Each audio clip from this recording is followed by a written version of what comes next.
কর্মস্থলে অনুপস্থিত থেকেও বেআইনিভাবে মদের চালান ছাড়ের ব্যবস্থা করেছেন কেরু অ্যান্ড কোম্পানির পরিদর্শক শাহজালাল খান। শুধু তাই নয়, নিয়মিত কর্মস্থলে অনুপস্থিত থাকলেও স্বাক্ষর থাকে হাজিরা খাতায়। মদ সরবরাহের চালান কপি ও সাদা ভাউচারে স্বাক্ষর করে রাখেন অগ্রিম। অনুসন্ধানে জানা যায়, চুয়াডাঙ্গার দর্শনায় অবস্থিত দেশের একমাত্র রাষ্ট্রায়ত্ত মদ উৎপাদনকারী প্রতিষ্ঠান কেরু অ্যান্ড কোম্পানি। লাভজনক এই প্রতিষ্ঠানে নানা কাজে দায়িত্ব পালন করেন মাদকদ্রব্য নিয়ন্ত্রণ অধিদপ্তরের সদস্যরাও। প্রতিষ্ঠানটিতে পরিদর্শক হিসেবে অতিরিক্ত দায়িত্বে আছেন চুয়াডাঙ্গা মাদকদ্রব্য নিয়ন্ত্রণ অধিদপ্তরের পরিদর্শক শাহজালাল খান।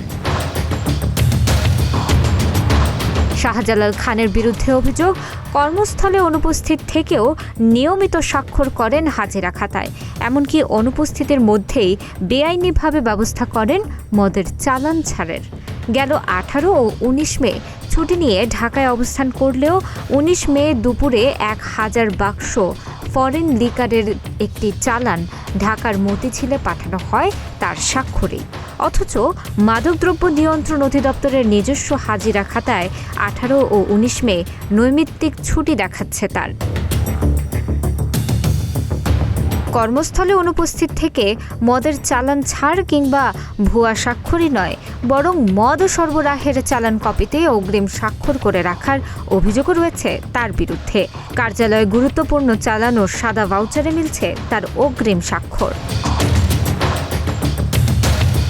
অবশ্য এত সব অভিযোগের পরও নিজেকে নির্দোষ দাবি শাহজালাল খানের। তার দাবি, কর্মস্থলে অনুপস্থিত থাকলেও প্রতিষ্ঠান ও সরকারের রাজস্বের স্বার্থেই চালানে অগ্রিম স্বাক্ষর করেছেন। কোনো হেরফের হয়নি চালানেও। কেরুর স্বার্থে এবং গ্রাহকদের স্বার্থে আমি এটা করেছি, যাতে করে রাজস্ব হ্যাম্পার না হয় এবং কেরুর বিক্রয় কোনো বাধাগ্রস্ত না হয়। এবং এই মালগুলো তারা 18-19 তারিখের মাল যথাযথভাবে যথাযথ জায়গায় পৌঁছে গেছে, এতে কোনো ব্যত্যয় ঘটেনি।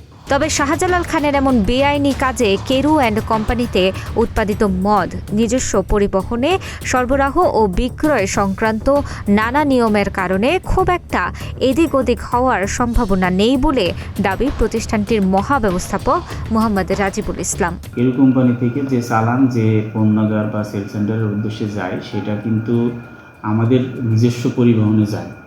সেই পরিবহন থেকে আপনার ওই সেল সেন্টারের যারা দায়িত্বে আছে তাদের কাছ থেকে আবার রিসিভ কপি নিয়ে এসে আমাদের সেলসে আবার জমা দেওয়া হয়।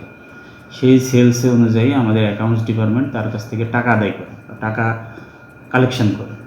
এখানে আপনার ওই যে চালান হয়ে যাওয়ার, মানে চালান গায়ে হয়ে যাওয়ার কোনো সুযোগ নেই। এদিকে পরিদর্শক শাহজালাল খানের এসব অনিয়মের তথ্য জানাজানি হওয়ায় তাকে চুয়াডাঙ্গা থেকে প্রত্যাহার ও ঘটনা তদন্তে একটি কমিটি গঠনের কথা বলছেন মাদকদ্রব্য নিয়ন্ত্রণ অধিদপ্তরের চুয়াডাঙ্গা কার্যালয়ের উপপরিচালক মোহাম্মদ রফিকুল ইসলাম। যে ঘটনাটাই ঘটেছে, এই ঘটনার প্রেক্ষিতে পরিদর্শক জনাব মোহাম্মদ শাহজালাল খানকে ঢাকায় ক্লোজ করা হয়েছে এবং এ বিষয়ে অধিকতর তদন্ত চলছে।